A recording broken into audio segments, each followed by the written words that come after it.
ہر طرح کی تعریف اللہ کے لیے ہے جو بہت رحم کرنے والا نہایت مہربان ہے، جو معاف و کرم کرنے والا ہے، جو وسیع رحمت والا اور وافر نعمتوں سے نوازنے والا ہے۔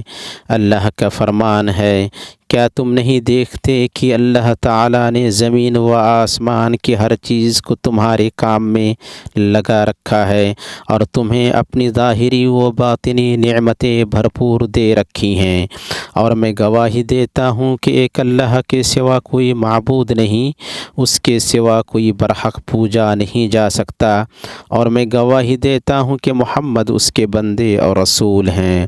آپ نے پیغام پہنچا دیا اور امانت ادا کر دی۔ اللہ درود اور بہت زیادہ سلامتی نازل فرمائے آپ پر، آپ کی آل پر اور آپ کے صحابہ پر۔ اما بعد، مسلمانوں، آپ اللہ کا تقوی اختیار کریں، اس کے تقوی ہی میں آخرت کی کامرانی اور دنیا کی کامیابی ہے۔ اللہ تعالیٰ نے فرمایا، اور آخرت تو آپ کے رب کے نزدیک صرف پرہیزگاروں ہی کے لیے ہے، اور فرمایا، یاد رکھو اللہ کے دوستوں پر نہ کوئی اندیشہ ہے اور نہ وہ غمگین ہوتے ہیں، کہ وہ لوگ ہیں جو ایمان لائے اور برائیوں سے پرہیز رکھتے ہیں، ان کے لیے دنیاوی زندگی میں بھی اور آخرت میں بھی خوشخبری ہے۔ اللہ تعالیٰ کی باتوں میں کچھ فرق نہیں ہوا کرتا، یہ بڑی کامیابی ہے۔ اللہ کے تقوی میں سے یہ ہے کہ ہم اس توحید کو لازم پکڑیں جو ان چیزوں میں سب سے عظیم ہے جن کا اللہ نے حکم دیا ہے، اور توحید صرف ایک اللہ کی عبادت کرنے کا نام ہے، اور اسی لیے اس نے انس و جن کو پیدا کیا ہے۔ اللہ تعالیٰ نے فرمایا، میں نے جنات اور انسانوں کو محض اسی لیے پیدا کیا ہے کہ وہ صرف میری عبادت کریں۔ ہم کیسے اللہ کو عبادتوں میں ایک نہ جانیں، جبکہ اسی نے اپنی رحمت سے بھلائیوں کو نازل فرمایا اور مخلوقات کو تنہا پیدا کیا۔ بندے اس کے سامنے کھڑے ہوں گے تاکہ وہ ان سے ان کے ان اعمال کا حساب لے جو انہوں نے خلوت اور جلوت میں کیے ہیں۔ اللہ تعالیٰ نے فرمایا، اللہ تعالیٰ جو رحمت لوگوں کے لیے کھول دیے سو اس کا کوئی بند کرنے والا نہیں، اور جس کو بند کر دے سو اس کے بعد اس کا کوئی جاری کرنے والا نہیں، اور وہی غالب حکمت والا ہے۔ اور فرمایا، تو آپ فرما دیجئے کہ تمہارا رب بڑی وسیع رحمت والا ہے۔ اے عقل مندو، آپ کائنات میں اللہ کی رحمت کے آثار کو دیکھیں۔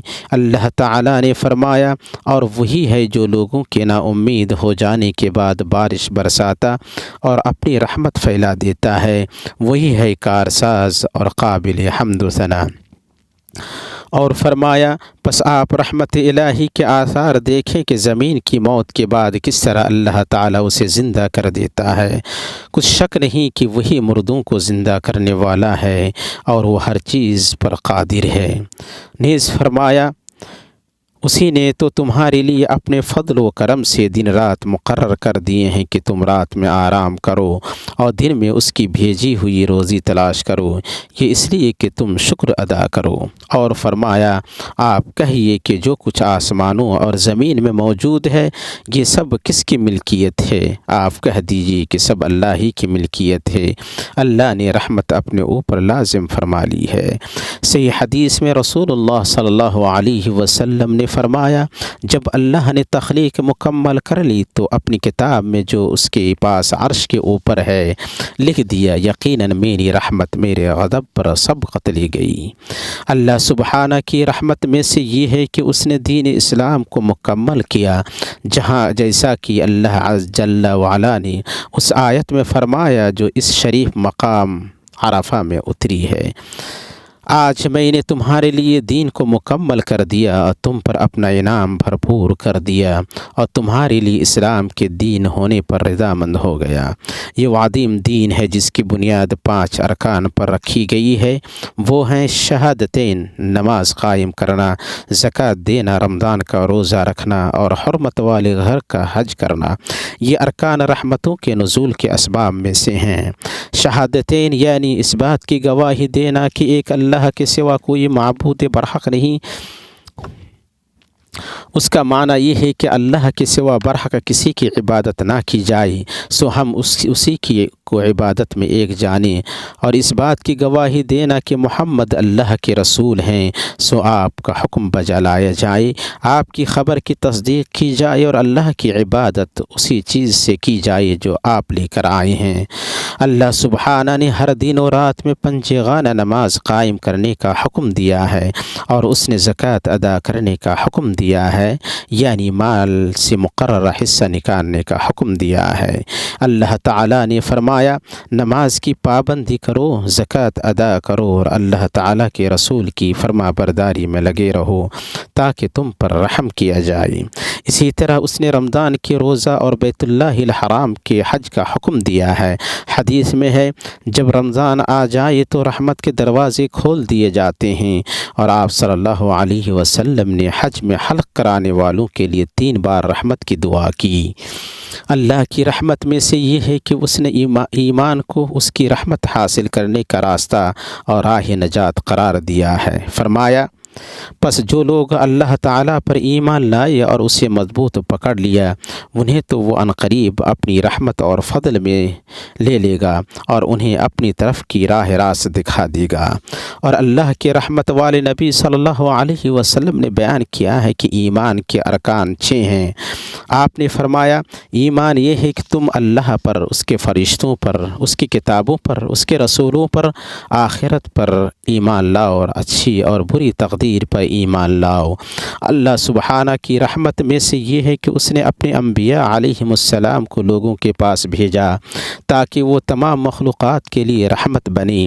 اللہ تعالیٰ نے اپنے نبی محمد صلی اللہ علیہ وسلم کے لیے فرمایا اور ہم نے آپ کو تمام جہان والوں کے لیے رحمت بنا کر ہی بھیجا ہے۔ اللہ سبحانہ نے اور فرمایا اور نہ تو طور کی طرف تھا جب کہ ہم نے آواز دی، بلکہ یہ تیرے پروردگار کی طرف سے ایک رحمت ہے، اس لیے کہ تو ان لوگوں کو ہوشیار کر دے جن کے پاس تجھ سے پہلے کوئی ڈرانے والا نہیں پہنچا، کیا عجب کہ وہ نصیحت حاصل کر لیں۔ اللہ نے اپنے نبی کا وصف بیان کرتے ہوئے فرمایا وہ اللہ پر ایمان رکھتا ہے اور مسلمانوں کی بات کا یقین کرتا ہے، اور تم میں سے جو اہل ایمان ہیں یہ ان کے لیے رحمت ہے۔ اور آپ صلی اللہ علیہ وسلم کے ناموں میں سے ایک نام نبی الرحمہ ہے۔ آپ رحمان کا فرمان سنیے، اللہ تعالیٰ کی رحمت کی باعث آپ ان پر نرم دل ہیں، اور اگر آپ بد زبان اور سخت دل ہوتے تو یہ سب آپ کے پاس سے چھٹ جاتی، سو آپ ان سے درگزر کریں اور ان کے لیے استغفار کریں، اور کام کا مشورہ ان سے کیا کریں۔ اور اللہ سبحانہ کی رحمت میں سے ہے کہ اس نے ایسے احکامات پر مشتمل کتابیں نازل فرمائیں جو بطور رحمت لوگوں کی حالات سدھارنے والے ہیں۔ اللہ تعالیٰ نے فرمایا کیا انہیں یہ کافی نہیں کہ ہم نے آپ پر کتاب نازل فرما دی جو ان پر پڑھی جا رہی ہے، اس میں رحمت بھی ہے اور نصیحت بھی ہے ان لوگوں کے لیے جو ایمان والے ہیں۔ اللہ نے اور فرمایا اور ہم نے ان لوگوں کے پاس ایک ایسی کتاب پہنچا دی ہے جس کو ہم نے اپنے علم کامل سے بہت واضح کر کے بیان کر دیا ہے، وہ ذریعہ ہدایت اور رحمت ان لوگوں کے لیے ہے جو ایمان لائے ہیں۔ اللہ سبحانہ نے مزید فرمایا اے لوگو تمہارے پاس تمہارے رب کی طرف سے ایک ایسی چیز آئی ہے جو نصیحت ہے اور دلوں میں جو روگ ہیں ان کے لیے شفا ہے اور رہنمائی کرنے والی ہے اور رحمت ہے ایمان والوں کے لیے۔ آپ کہہ دیجیے کہ بس لوگوں کو اللہ کے اس انعام اور رحمت پر خوش ہونا چاہیے، وہ اس سے بدرجہ بہتر ہے جس کو وہ جمع کر رہے ہیں۔ اس لیے اس امت کے سلف صحابہ اور ان کے بعد آنے والے لوگوں نے رحمت کی سیرت کو اپنایا، جیسا کہ اللہ نے ان کا وصف بیان کرتے ہوئے فرمایا وہ آپس میں رحم دل ہیں تو انہیں دیکھے گا کہ رکوع اور سجدہ کر رہے ہیں، اللہ تعالیٰ کے فضل اور رضامندی کی جستجو میں ہیں۔ اسی طرح اللہ کے انبیاء اور اولیاء اللہ کی مخلوقات پر رحم کرتے رہے ہیں۔ اللہ تعالیٰ نے فرمایا اور اس سے پہلے موسیٰ کی کتاب پیشوا اور رحمت ہے۔ اللہ نے خضر کے بارے میں فرمایا ہم نے اسے اپنے پاس کی خاص رحمت عطا فرما رکھی تھی اور اسے اپنے پاس سے خاص علم سکھا رکھا تھا۔ اس طرح مومنوں کا ایک دوسرے پر رحم کرنا قیامت تک جاری رہے گا۔ اللہ تعالیٰ نے فرمایا پھر ان لوگوں میں سے ہو جاتا جو ایمان لاتے اور ایک دوسرے کو صبر کی اور رحم کرنے کی وصیت کرتے ہیں، یہی لوگ ہیں دائیں بازو والے یعنی خوش بختی والے۔ اہل علم ان لوگوں پر رحم کرتے ہیں جو ان سے فتویٰ پوچھتے ہیں اللہ کے اس فرمان کا اتباع کرتے ہوئے، اور یہ لوگ جب آپ کے پاس آئیں جو ہماری آیتوں پر ایمان رکھتے ہیں تو یوں کہہ دیجئے کہ تم پر سلامتی ہے، تمہارے رب نے مہربانی فرمانا اپنے ذمہ مقرر کر لیا ہے کہ جو شخص تم میں سے برا کام کر بیٹھے جہالت سے پھر وہ اس کے بعد توبہ کر لے اور اصلاح رکھے تو اللہ کی شان ہے کہ وہ بڑی مغفرت کرنے والا ہے، بڑی رحمت والا ہے۔ بلکہ تمام مومن ایک دوسرے پر رحم کرتے ہیں، جیسا کہ حدیث میں آیا ہے مومنوں کی مثال ان کی آپسی محبت، رحمت اور ہمدردی میں ایک جسم کی مانند ہے۔ جب اس کا کوئی عضو تکلیف میں ہوتا ہے تو پورا جسم بخار اور شب بیداری میں اس کا شریک ہوتا ہے۔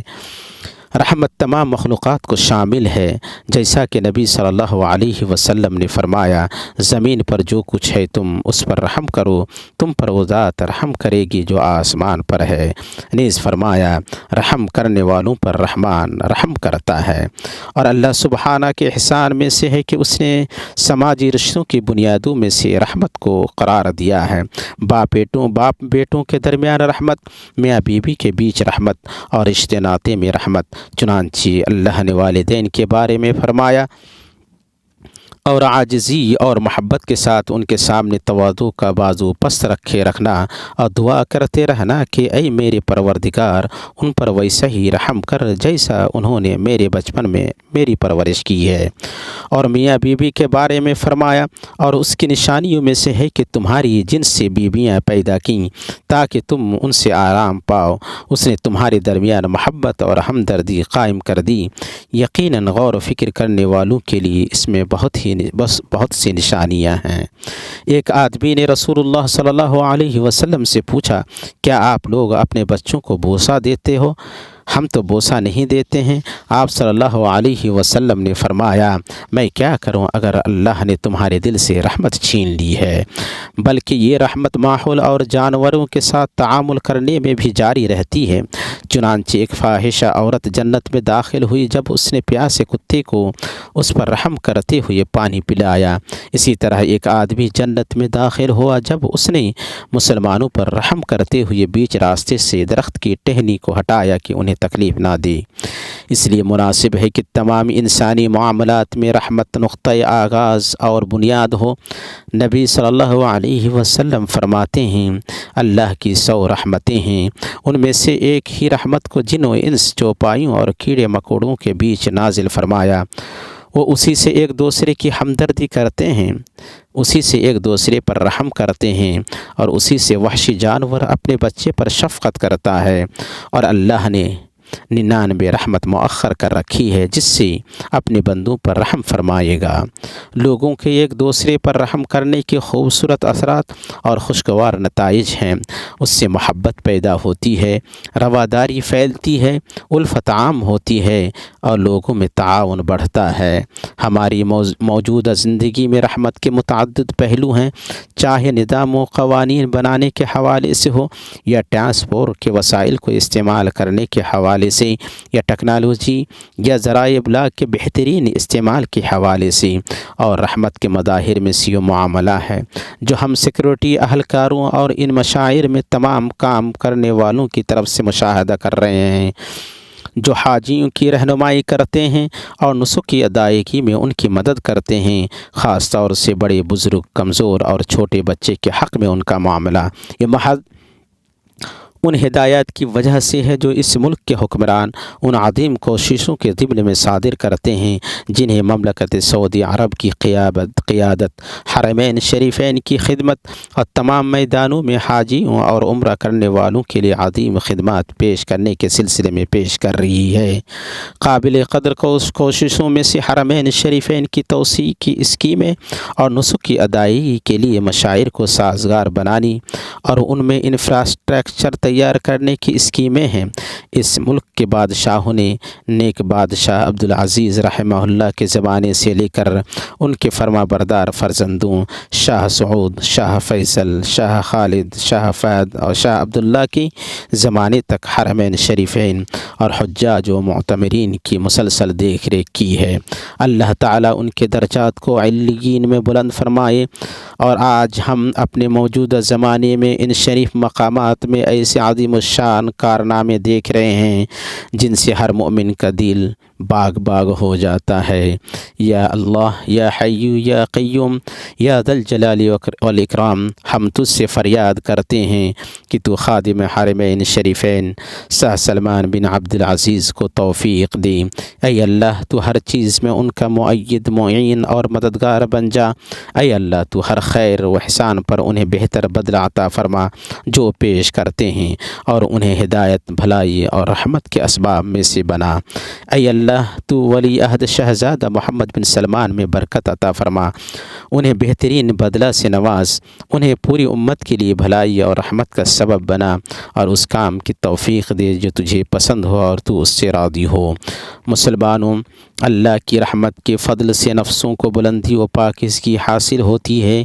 اللہ تعالیٰ نے فرمایا، اور اگر اللہ تعالیٰ کا فضل و کرم تم پر نہ ہو جاتا تو تم میں سے کوئی کبھی بھی پاک صاف نہ ہوتا، لیکن اللہ تعالیٰ جسے پاک کرنا چاہے کر دیتا ہے، اور اللہ سب سننے والا، سب جاننے والا ہے۔ اللہ نے اور فرمایا، بے شک نفس تو برائی پر ابھارنے والا ہی ہے، مگر یہ کہ میرا پروردگار ہی اپنا رحم کری۔ اللہ مومنوں کو اپنی رحمت سے جنت میں داخل کرے گا، جیسا کہ صحیح حدیث میں آیا ہے کہ رسول اللہ صلی اللہ علیہ وسلم نے فرمایا، کوئی بھی اپنے عمل سے جنت میں داخل نہیں ہوگا۔ صحابہ نے پوچھا، آپ بھی نہیں اے اللہ کے رسول؟ فرمایا، میں بھی نہیں، مگر ایک ہی اللہ مجھے اپنے فضل و رحمت سے ڈھانپ لی، اس لیے تم درستگی اور میانہ روی کو لازم پکڑو۔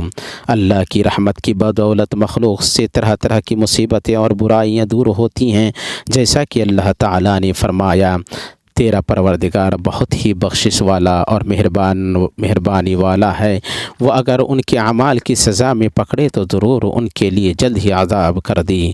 اللہ نے اور فرمایا، اگر اللہ تعالیٰ کا فضل و کرم تم پر دنیا و آخرت میں نہ ہوتا تو یقیناً تم نے جس بات کے چرچے شروع کر رکھے تھے اس بارے میں تمہیں بہت بڑا عذاب پہنچتا۔ ہمارا مہربان رب اپنی رحمت سے ہمیں ہمارے دشمن شیطان سے بچاتا ہے۔ اللہ تعالیٰ نے فرمایا، اور اگر اللہ تعالیٰ کا فضل اور اس کی رحمت تم پر نہ ہوتی تو معدود چند کے علاوہ تم سب شیطان کے پیروکار بن جاتی۔ مومنوں، کچھ اسباب ہیں جن سے اللہ کی رحمت حاصل کی جا سکتی ہے۔ حصول رحمت کے اسباب میں سے تقویٰ ہے، جیسا کہ اللہ تعالیٰ نے فرمایا، اگلے پچھلے گناہوں سے بچو تاکہ تم پر رحم کیا جائے۔ حصول رحمت کے اسباب میں سے معاملہ میں نرمی برتنا ہے۔ نبی صلی اللہ علیہ وسلم نے فرمایا، اللہ اس آدمی پر رحم کری جو جب فروخت کرے تو نرمی برتی، جب خریدی تو نرمی برتی، اور جب تقاضا کری تو نرمی برتی۔ حصول رحمت کے اسباب میں سے قرآن کی تلاوت، اس کا مطالعہ اور اسے غور سے سننا ہے، جیسا کہ حدیث میں ہے، کچھ لوگ اللہ کے گھروں میں سے کسی گھر میں جمع نہیں ہوتے ہیں جس میں وہ کتاب اللہ کی تلاوت کریں اور آپس میں اس کا مطالعہ کریں، مگر فرشتے انہیں گھیر لیتے ہیں، رحمت ان پر چھا جاتی ہے، سکینت ان پر نازل ہوتی ہے، اور اللہ ان کا ذکر ان میں کرتا ہے جو اس کے پاس ہیں۔ اور اللہ تعالیٰ نے فرمایا، اور جب قرآن پڑھا جایا کرے تو اس کی طرف کان لگا دیا کرو اور خاموش رہا کرو، امید ہے کہ تم پر رحمت ہو۔ نیز اللہ نے فرمایا، بھلا جو شخص راتوں کے اوقات سجدے اور قیام کی حالت میں عبادت میں گزارتا ہو، آخرت سے ڈرتا ہو اور اپنے رب کی رحمت کی امید رکھتا ہو، اور جو اس کے برعکس ہو، برابر ہو سکتے ہیں؟ بتاؤ تو علم والے اور بے علم کیا برابر کے ہیں؟ یقیناً نصیحت وہی حاصل کرتے ہیں جو عقل مند ہوں۔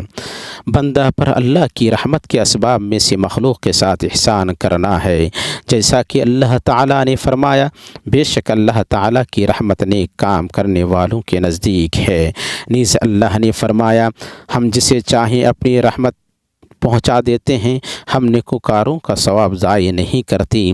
بندہ پر اللہ کی رحمت کے اسباب میں سے دو جھگڑنے والوں کے بیچ صلح کرانے کی کوشش کرنا ہے، جیسا کہ اللہ تعالیٰ نے فرمایا، یاد رکھو سارے مسلمان بھائی بھائی ہیں، بس اپنے دو بھائیوں میں ملاپ کرا دیا کرو اور اللہ سے ڈرتے رہو تاکہ تم پر رحم کیا جائے۔ اللہ کی رحمت کے نزول کے اسباب میں سے اللہ اور اس کے رسول کی فرما برداری ہے، جیسا کہ اللہ سبحانہ نے فرمایا، اور اللہ اور اس کے رسول کی فرما برداری کرو تاکہ تم پر رحم کیا جائے۔ رحمت کے نزول کے اسباب میں سے صبر ہے۔ اللہ تعالیٰ نے فرمایا، اور ان صبر کرنے والوں کو خوشخبری دے دیجیے جنہیں جب کبھی کوئی مصیبت آتی ہے تو کہہ دیا کرتے ہیں کہ ہم تو خود اللہ تعالیٰ کی ملکیت ہیں اور ہم اسی کی طرف لوٹنے والے ہیں۔ رحمت کے اسباب میں سے وہ چیزیں ہیں جنہیں اللہ نے اپنے اس فرمان میں بیان کیا ہے۔ مومن مرد و عورت آپس میں ایک دوسرے کے مددگار و معاون اور دوست ہیں۔ وہ بھلائیوں کا حکم دیتے ہیں اور برائی سے روکتے ہیں، نمازوں کو پابندی سے بجا لاتے ہیں، زکوٰۃ ادا کرتے ہیں، اللہ کی اور اس کے رسول کی بات مانتے ہیں۔ یہی لوگ ہیں جن پر اللہ تعالیٰ بہت جلد رحم فرمائے گا۔ اسی طرح رحمت کے اسباب میں وہ چیزیں بھی ہیں جنہیں اللہ نے اپنے اس فرمان میں بیان کیا ہے، اور میری رحمت تمام اشیاء پر محیط ہے۔ تو وہ رحمت ان لوگوں کے نام ضرور لکھوں گا جو اللہ سے ڈرتے ہیں اور زکوٰۃ دیتے ہیں اور جو ہماری آیتوں پر ایمان لاتے ہیں۔ جو لوگ ایسے رسول نبی امی کا اتباع کرتے ہیں جن کو وہ لوگ اپنے پاس تورات و انجیل میں لکھا ہوا پاتے ہیں، وہ ان کو نیک باتوں کا حکم فرماتے ہیں اور بری باتوں سے منع کرتے ہیں، اور پاکیزہ چیزوں کو حلال بتاتے ہیں اور گندی چیزوں کو ان پر حرام فرماتے ہیں، اور ان لوگوں پر جو بوجھ اور طوق تھی ان کو دور کرتے ہیں۔ رب العالمین کے نزول رحمت کے اسباب میں سے کثرت سے استغفار کرنا ہے۔ اللہ تعالیٰ نے فرمایا، تم اللہ تعالیٰ سے استغفار کیوں نہیں کرتے تاکہ تم پر رحم کیا جائے؟ اے مسلمان، تمہارے گناہ جتنے بھی زیادہ ہو جائیں تم اللہ کی رحمت سے نا امید نہ ہو، کیونکہ توبہ کا دروازہ کھلا ہوا ہے۔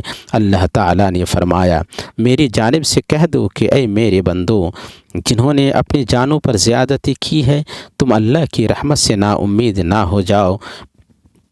بالیقین اللہ تعالیٰ سارے گناہوں کو بخش دیتا ہے، واقعی وہ بڑی بخشش بڑی رحمت والا ہے۔ اور فرمایا، اپنے رب تعالیٰ کی رحمت سے نا امید تو صرف گمراہ اور بہکے ہوئے لوگ ہی ہوتے ہیں۔ اس کے اسباب میں سے رب العالمین سے نزول رحمت کی دعا کرنا ہے، جیسا کہ موسیٰ علیہ السلام نے کہا، اور ہم دونوں کو اپنی رحمت میں داخل فرما، اور تو سب رحم کرنے والوں سے زیادہ رحم کرنے والا ہے۔ اسی طرح سلیمان علیہ السلام نے کہا، مجھے اپنی رحمت سے نیک بندوں میں شامل کر لی اور فرشتوں کی دعا میں سے ہے۔ اے ہمارے پروردگار، تو نے ہر چیز کو اپنی بخشش اور علم سے گھیر رکھا ہے، پس تو انہیں بخش دے جو توبہ کریں اور تیری راہ کی پیروی کریں، اور تو انہیں دوزخ کے عذاب سے بچا لے۔ اے ہمارے رب، تو انہیں ہمیشگی والی جنتوں میں لے جا جن کا تو نے ان سے وعدہ کیا ہے، اور ان کے باپ دادوں اور بیویوں اور اولاد میں سے بھی ان سب کو جو نیک عمل ہیں۔ یقیناً تو غالب و باحکمت ہے، انہیں برائیوں سے بھی محفوظ رکھ۔ حق تو یہ ہے کہ اس دن تو نے جسے برائیوں سے بچا لیا اس پر تو نے رحمت کر دی، اور بہت بڑی کامیابی تو یہی ہے۔ ہمارے ماں باپ آدم اور ان کی بیوی کی دعا میں سے ان کی بیوی کی دعا میں سے ہے، دونوں نے کہا اے ہمارے رب، ہم نے اپنا بڑا نقصان کیا، اور اگر تو ہماری مغفرت نہ کرے گا اور ہم پر رحم نہ کرے گا تو واقعی ہم نقصان پانے والوں میں سے ہو جائیں گے۔ اور اصحاب کہف نے کہا اے ہمارے پروردگار، ہمیں اپنے پاس سے رحمت عطا فرما اور ہمارے کام میں ہمارے لیے راہیابی کو آسان کر دی۔ اور اللہ تعالیٰ نے فرمایا میرے بندوں کی ایک جماعت تھی جو برابر یہی کہتی رہی کہ اے ہمارے پروردگار، ہم اب ایمان لا چکے ہیں، تو ہمیں بخش اور ہم پر رحم فرما، تو سب مہربانوں سے زیادہ مہربان ہے۔ اور علم میں راسخ لوگوں کی دعا میں سے ہے اے ہمارے رب، ہمیں ہدایت دینے کے بعد ہمارے دل ٹیڑھے نہ کر دی اور ہمیں اپنے پاس سے رحمت عطا فرما، یقیناً تو ہی بہت بڑی عطا دینے والا ہے۔ اللہ کے محترم گھر کے حاجیوں، آپ شریف مقام میں ہیں جہاں دعائیں قبول کی جاتی ہیں اور رحمتیں نازل ہوتی ہیں۔ اس کے بارے میں رسول اللہ صلی اللہ علیہ وسلم فرماتے ہیں کوئی دن ایسا نہیں جس میں اللہ عرفہ کے دن سے زیادہ بندوں کو آگ سے آزاد کرتا ہو، وہ یقیناً قریب ہوتا ہے اور ان کے ذریعے فرشتوں پر فخر کرتا ہے۔ اسے امام مسلم نے روایت کیا ہے۔ اس لیے مسلمانوں پر رحم کرتے ہوئے آپ صلی اللہ علیہ وسلم نے اپنے حج میں عرفہ کے دن روزہ نہیں رکھا تاکہ وہ ذکر و دعا کر سکیں۔ اس لیے آپ سب اللہ کو اپنی طرف سے دکھائیں اور اپنے لیے، اپنے محبوبوں کے لیے اور ان لوگوں کے لیے جن کا آپ پر حق ہے، اور عام مسلمانوں کے لیے اللہ سے رحمت اور خیر کی دعا کریں کہ اللہ ان کے حالات سدھار دی اور ان کے معاملات کا نگہبان ہو۔ حاجیوں، رحمت میں سے مصطفیٰ صلی اللہ علیہ وسلم کا اپنے عمل کے ذریعے مناسک حج کا بیان کرنا ہے۔ آپ صلی اللہ علیہ وسلم نے عرفہ میں خطبہ دیا، پھر اذان کے بعد اقامت دی گئی اور آپ نے ظہر کی نماز قصر کے ساتھ 2 رکعت پڑھی، پھر اقامت دی گئی اور آپ نے عصر کی نماز قصر کے ساتھ 2 رکعت پڑھی۔ اس کے بعد آپ نے عرفہ میں اپنی اونٹنی کے اوپر اللہ کا ذکر اور اس سے دعا کرتے ہوئے وقوف کیا۔ جب سورج غروب ہو گیا تو آپ مزدلفہ کے لیے کہتے ہوئے روانہ ہوئے اے لوگو، سکون و وقار کو لازم پکڑو، کیونکہ نیکی تیز چلنا نہیں، تاکہ یہ حاجیوں کے ایک دوسرے پر رحم کے اسباب میں سے ہو۔ جب آپ صلی اللہ علیہ وسلم مزدلفہ پہنچے تو اذان اور اقامت دی گئی، پھر آپ نے مغرب 3 رکعت پڑھی، پھر اقامت دی گئی اور آپ نے جمع و قصر کے ساتھ عشاء 2 رکعت پڑھی۔ آپ نے مزدلفہ میں رات گزاری، پھر وہاں اول وقت میں فجر کی نماز پڑھی۔ اس کے بعد اجالا ہو جانے تک دعا کرتے رہے، پھر مینا کے لیے روانہ ہوئے اور سورج طلوع ہونے کے بعد جمرہ عقبہ کو 7 کنکریاں ماری، پھر اپنا ہدی ذبح کر کے سر منڈوایا۔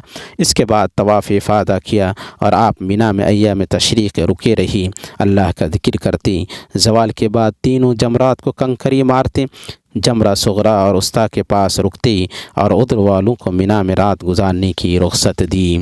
مینا میں 13ویں تاریخ تک رکنا رسول اللہ صلی اللہ علیہ وسلم کی سنت ہے اور یہ افضل ہے، اور آپ صلی اللہ علیہ وسلم نے 12ویں تاریخ کو جلدی نکلنے کی اجازت دی ہے۔ جب آپ اپنے حج سے فارغ ہوئے تو سفر سے پہلے کعبہ کا طواف کیا۔